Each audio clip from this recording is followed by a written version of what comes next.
Okay, now, I mean, you know, you've left and you turned your back on Islam in a very dramatic and public way, and you've paid a price because you travel with security guards and your life is constantly under threat, and you have to be, the way you live has changed very much. But when you write, as you did in Nomad on page 201, Islam is not just a belief, it is a way of life, a violent way of life. Islam is imbued with violence and it encourages violence.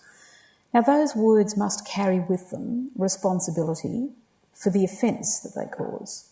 Do you accept that responsibility?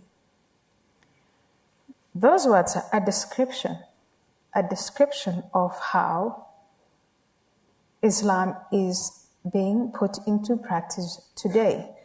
I make a very clear distinction in the book between Islam as a theology, as a philosophy on the one hand, and Muslims as adherents. And Muslims as adherents are very diverse. You will find a group of Muslims who identify themselves as Muslim in name only. You will find a group of Muslims who follow only the religious dimension. They pray, fast, etc., are not interested in the politics or the social dimension, that is Sharia, regarding the relationship between men and women. You will find Baha'is who have invented a prophet after Muhammad. You will find Sufis who are interested more in the pleasures of life, etc. So there's a great deal of diversity among Muslims. Islamic theology and what it preaches, the concept of jihad, Sharia as a legal system, not questioning the teachings of Muhammad, and the Quran being only a book that you follow and submit to, the rules that are in there. That is the difference. So that is what I am criticizing. And again, I come into Australia. There is a debate about immigration.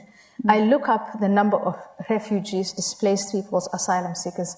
I find that in the world, there are 40 million people who are fleeing, 40 million in total. And they are Christians and Muslims and whatever. 70% of that 40 are Muslim. When I talk about violence, that's what I'm referring to. And if you look at what is going on in these countries... When you say when you're referring to violence... Well, if you are only 1/5, you compose 1/5 of the world population, but you're responsible for more than 2/3 of the violence in the entire world. And most of that violence is propagated in the name of Islamic theology. And Allah is invoked throughout, Muhammad is invoked throughout. You hear jihad, then there comes a time when we have to stop being politically correct, and especially those of us who are born into Islam come out and say, there is something wrong with the moral system that we grow up with. Some of it is valuable and we ought to keep it, such as hospitality and charity and being nice to your parents. But the other parts, let's not be politically correct about it. And people like you, like the Catholics, what we can learn from you. Now, please let me finish this. What we can learn from you is that those centuries of critical thinking. You know, you Westerners, you take your money to third world countries, you want to be nice, you want to develop. We don't want your money, keep it in your pockets. Share with us your values. And the most important value that I have found in the West the last 18 years is the value of critical thinking. Question authority, whether it's the Quran, whether it's Muhammad, whether it's the Pope, or whether it is, whoever is in charge of this concept building, the Sydney concept building, or the president, or the prime minister. That's what I learned about. Okay, but let's talk about your solution. Let's talk about because you talk about the principles of enlightenment as being a possible solution to an antidote to the violence of Islam that you have taken exception to. In fact, that we all take exception to, it has to be said. How do you spread the Enlightenment to how many billion Muslims are there in the world? And living in remote places where ignorance and poverty continue to be problems? How do you spread that solution? First of all, before you start spreading it, you have to change your premise. You have to start with the premise that those 1.57 billion Muslims, 1/5 of the world population, are fellow human beings, are endowed with reason. And that if you were to question their presumptions and their prejudices and their convictions, as individuals, they'll be open to it. Now, don't go to the remotest place in the world, wherever that is that Muslims live. Start with the Muslims living next door.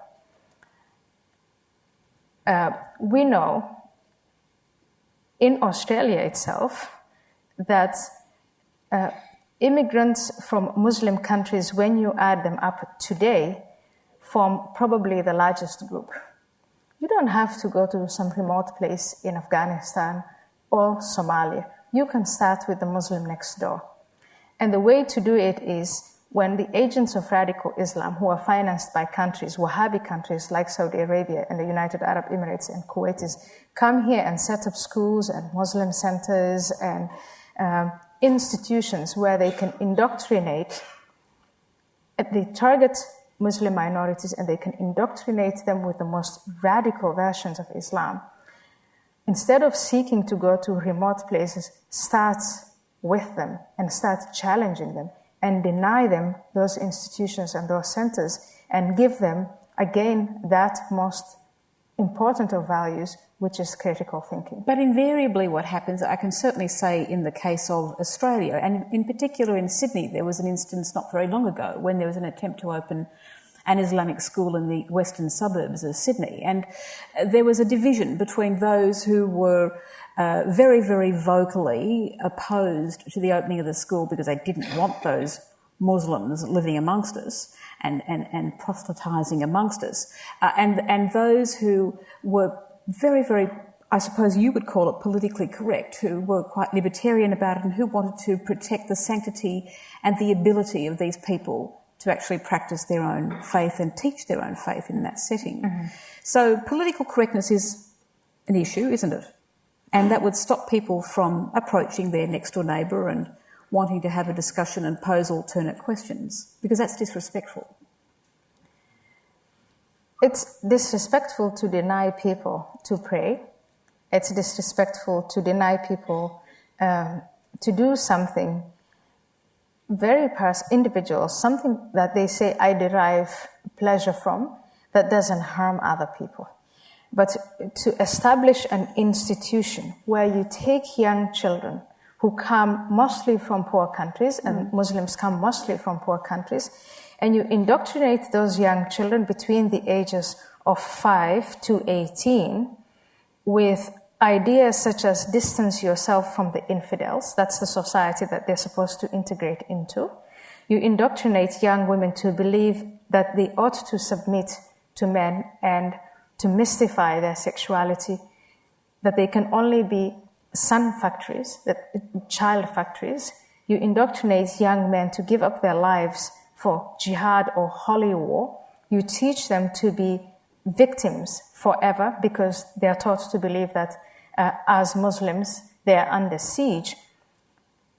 To discuss that openly and to deny the agents of that intolerant narrative an institution where they can take poor children and indoctrinate them with this nonsense, that is not respect.